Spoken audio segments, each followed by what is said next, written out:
محبت میں بچے بن جاؤ اور لڑائی کے وقت سمجھدار، اس طرح سچی محبت کر سکو گے اور سمجھداری سے کام لیتے ہوئے لڑائی بھی نہ کرو گے، ہمیشہ خوش رہو گے۔ چھوٹا بن کر رہو گے تو ہی بڑی بڑی رحمتیں ملیں گی، کیونکہ بڑا ہونے پر تو ماں بھی گود سے اتار دیتی ہے۔ اللہ جب کوئی چیز دل میں ڈالتا ہے نا تو کہیں نہ کہیں نصیب میں جگہ ضرور رکھتا ہے۔ اللہ نہ چاہے تو تم چاہ بھی نہیں سکتے۔ اللہ دل میں تڑپ اسی لیے پیدا کرتا ہے تاکہ تم دعا کے ذریعے اس چیز کو حاصل کرو۔ شکر ادا کیجئے اس بات پر کہ آپ کو جو حاصل ہے وہ کسی کی آرزو بھی ہو سکتی ہے۔ واصف علی واصف فرماتے ہیں، اگر آپ کا بھائی اب بھی ناراض ہے تو آپ کو میری بات کیا سمجھ آئے گی؟ میں حکم دیتا ہوں کہ اس کو راضی کر، چاہے وہ نادان ہے۔ اگر آپ نادان کو نہیں سمجھا سکتے تو آپ کی دانائی کس کام کی؟ زندگی کو کتابوں سے نہ ڈھونڈنا، اس طرح زندگی پاس سے گزر جائے گی اور پھر آپ زندگی کو تلاش کرتے پھریں گے۔ اس سے پہلے کہ زندگی آپ سے رخصت ہو، آپ زندگی کی قدر کرو۔ ایسا نہ ہو کہ آپ اپنے اصلی بھائی کو رخصت کر کے پھر لوگوں میں نقلی بھائی بناتے پھرو۔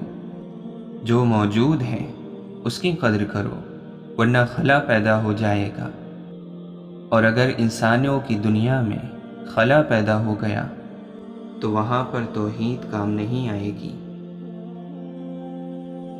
آپ نے فرمایا، سب سے اچھی تعلیم کیا ہے؟ اللہ کو یاد رکھو، اللہ کے محبوب صلی اللہ علیہ وسلم کا قرب حاصل کرو اور چپ کر کے اپنا راستہ طے کرتے جاؤ، تو پھر نوازشات ہو جائیں گی۔ پسند کو چھوڑنا بڑا مشکل ہوتا ہے اور ناپسند کو قبول کرنا بڑا مشکل، اور یہ کر جانا اللہ کے بڑے شکر کا مقام ہے۔ توبہ کر لی جائے تو ایک اچھے وقت کا آغاز ہو سکتا ہے۔ جب ہر شخص آپ کو برا لگنے لگے تو تھوڑا سا وقت نکال کر احتیاطاً اپنے گریبان میں جھانک لینا چاہیے۔ انسان پر سب سے بڑی رحمت یہ ہے کہ انسان کی آنکھ کھل جائے اور اسے پتہ چل جائے کہ وہ کہاں ہے، کہاں جا رہا ہے۔ جب اپنی آنکھ خود پر کھلتی ہیں تو اپنی غلطیاں، اپنی کوتاہیاں، اپنے اندر کے موسیٰ اور اپنے اندر کے فرعون کا پتہ لگ جاتا ہے۔ آپ کے تمام شعبوں کی کامیابیاں کسی کام کی نہیں جب تک آپ کا مالک یعنی اللہ تعالی ہی آپ سے راضی نہیں۔ مختلف مزاجوں کو ایک بڑے کام پر لگا کر بڑے نتائج حاصل کرنے والا ہی اصل لیڈر ہے۔ اگر آپ کا رویہ مثبت ہے تو دوسروں کی خوبیاں دیکھ کر آپ حسد نہیں کرتے، بلکہ آپ اپنے اندر بھی وہ خوبیاں پیدا کرنا چاہتے ہیں۔ اگر کسی کے پاس ذہانت کی انتہا بھی ہو، لیکن اگر وہ کچھ کرنے کی شدید خواہش نہیں رکھتا تو وہ کچھ نہیں پا سکتا۔ انسان اپنے آپ کو خواہشات کے پتھروں میں خود چنواتا ہے، پھر جب سانس رکنے لگتی ہے تو شور مچاتا ہے۔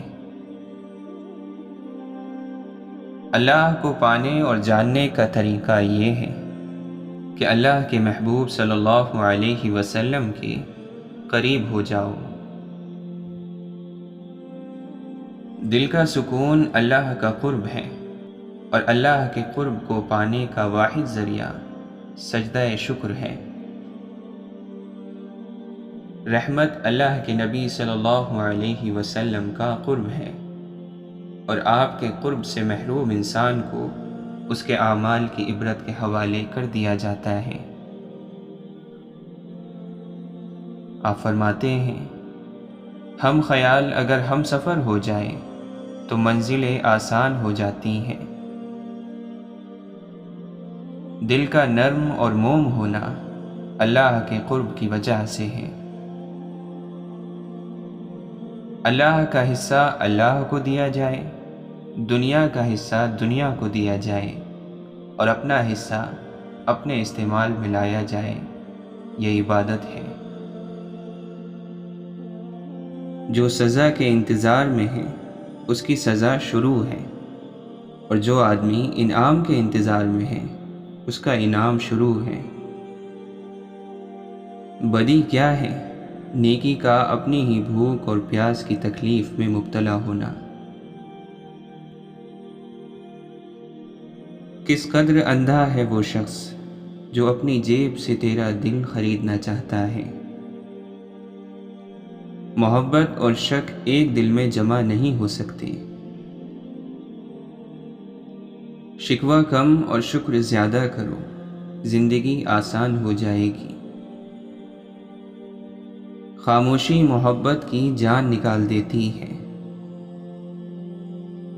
علم جب اتنا مغرور ہو جائے کہ رو نہ سکے، جب اتنا سنگین ہو جائے کہ مسکرا نہ سکے، اور اتنا خود غرض ہو جائے کہ کسی مجبوری کا ادراک نہ کر سکے، تب وہ جہل سے زیادہ خطرناک ہو جاتا ہے۔ آگ کے پانی اور ندی کے پانی میں صرف جذبات کا فرق ہوتا ہے۔ اپنی طاقت وضاحتوں میں ضائع نہ کرو۔ بعض لوگ صرف وہی سننا پسند کرتے ہیں جو ان کو سننا اچھا لگتا ہے۔ سنبھل کر گفتگو کرنا بزرگ ہو کہ بچے اب پلٹ کر بولتے ہیں۔ انسان گناہ کرنے کی وجہ سے جہنم میں نہیں جائے گا، بلکہ گناہ پر مطمئن رہنے اور توبہ نہ کرنے کی وجہ سے جہنم میں جائے گا۔ ہر وہ آدمی جو ضرورت کے وقت محبتوں کو چھوڑ دیتا ہے، وہ آدمی کبھی وفاداری نہیں پائے گا۔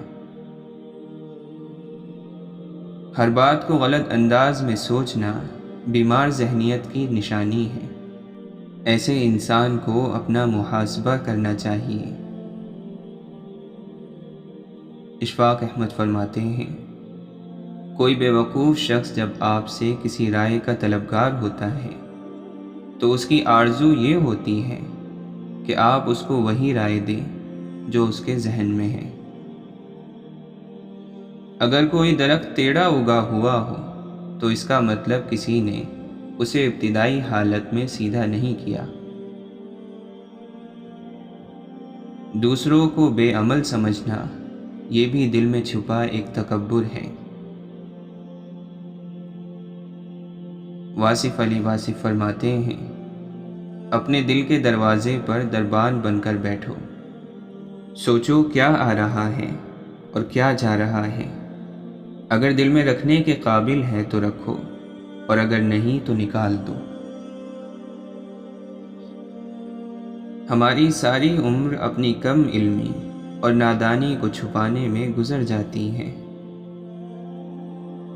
ایک ہم ہے کہ ہمیں کچھ بھی نہیں پاسے وفا، ایک وہ ہے جو کرم ہم پہ کیے جاتے ہیں۔ تہجد پڑھتے ہیں مگر اپنے بھائی سے بول چال نہیں رکھتے، ہر نیک کام کرتے ہیں مگر غیبت نہیں چھوڑتے۔ اپنی نیکیاں ایسی تھیلی میں جمع نہ کریں جس میں سوراخ ہو۔ اشفاق احمد فرماتے ہیں، اگر تم نیکی، پاکیزگی اور تقوی کے بغیر خدا کا نام لیتے ہو تو پھر خدا ایک نام ہی ہے، اس کے علاوہ کچھ نہیں۔ آدمی تو گزر گیا، چلا گیا، لیکن اپنی یادیں چھوڑ جاتا ہے، اور کبھی یوں بھی ہوتا ہے کہ وہ زندگی میں اتنا کچھ نہیں تھا، چلے جانے کے بعد جتنا کچھ ہو جاتا ہے۔ قرآن اللہ کی وہ رسی ہے جس کا ایک سرا تمہارے ہاتھ میں ہے اور دوسرا سرا تمہارے رب کے ہاتھ میں۔ قرآن کے سامنے کوئی باطل ٹھہر نہیں سکتا۔